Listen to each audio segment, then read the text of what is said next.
Mr. President, the OAS meeting starts in less than an hour. Well, good. I think we need this one, Dean. We can't expect miracles. Listen, the quarantine is legal if we get a mandate. Otherwise, it's an act of war in the eyes of the world. So you got to get me to vote. And, you know, make it unanimous. Mr. President, the Organization of American States hasn't had a unanimous vote Unanimous, Dean.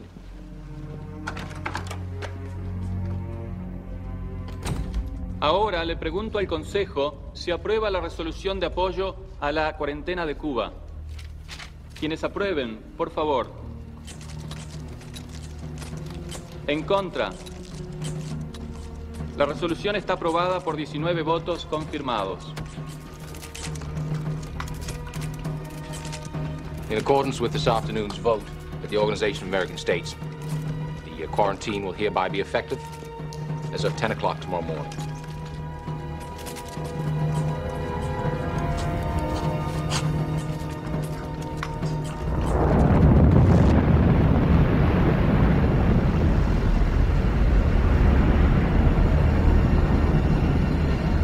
At 8 a.m. this morning, the United States detonated a hydrogen bomb above Johnston Island in the South Pacific.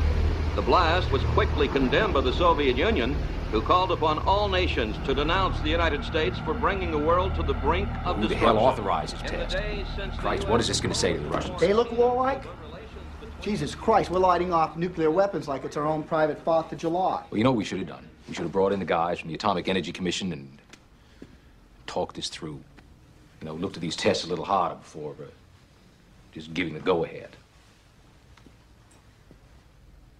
You know, last summer I read a book, The Guns of August. I wish every man on that blockade line had read that book.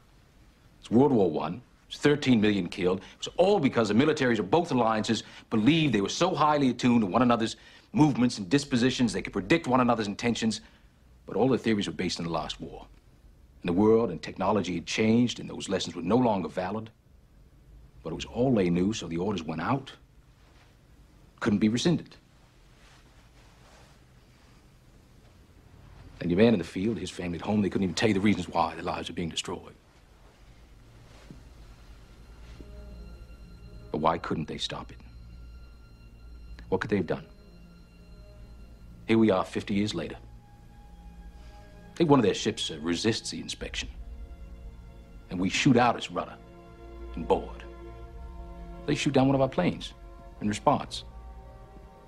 So we bomb their anti-aircraft sites in response to that. They attack Berlin. So we invade Cuba. And they fire their missiles.